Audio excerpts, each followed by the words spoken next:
Okay, welcome back. So let's go in and take a look at the way we can navigate the active desktop calendar. So let's go in and take a look how we get around.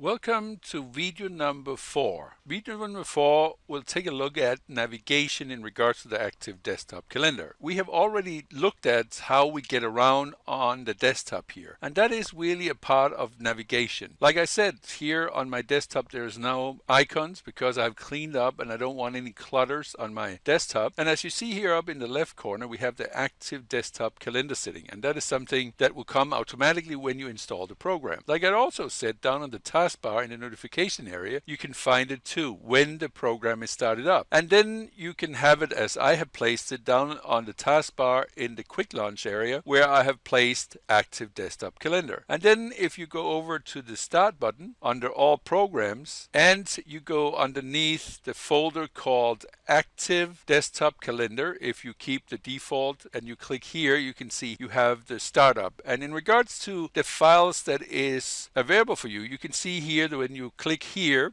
you can get in and see the active desktop calendar help file. You can go in and start the active desktop calendar. You can go in and look at the license agreement. Then also here is where you uninstall the active desktop calendar. So you have these files available for you, and it is very important that you know where it is. If it doesn't sit down here in the notification area over here to the right, it's because the program hasn't been started up yet. So when we go here and start up the active program, or what you really do is you call up the first window here, and that is the calendar. You will see that when you look up in the top up here, we have certain menu points, and one is called data, view, notes, task, contacts. And that's because what you have in here, you have notes and alarms, you have tasks, contacts, and then you have a place where you can also add pictures to your desktop, and then you have settings that you have in what they call shortcuts. And up here is really a reflection of that, because up here you can see data, you have data layers, you have data backup, data restore, you have data export, you have data import, you can print the calendar, and so on. I can't go through every single point, but up here you have everything that active desktop can do.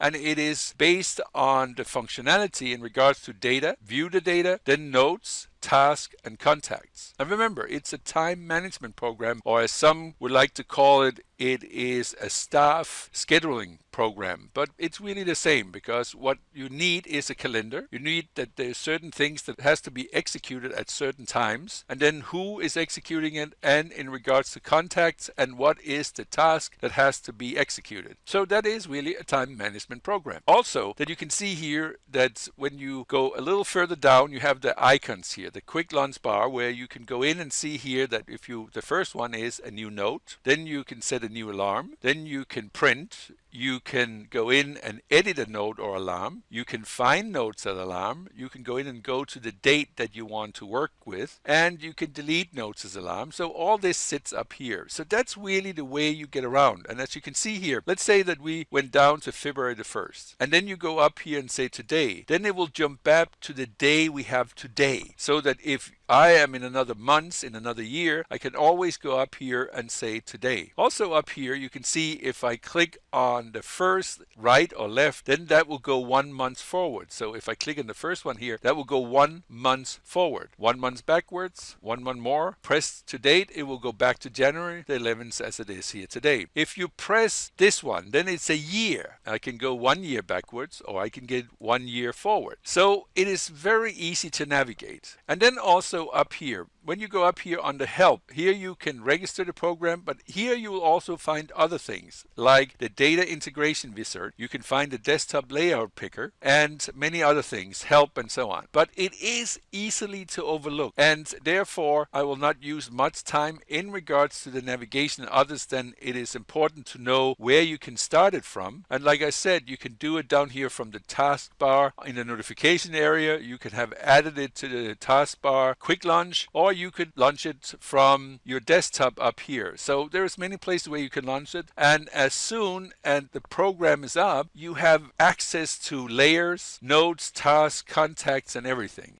It should be reasonably easy to find your way around. In my next video, I'll go in and take a look at the desktop layout picking. I'll see you then.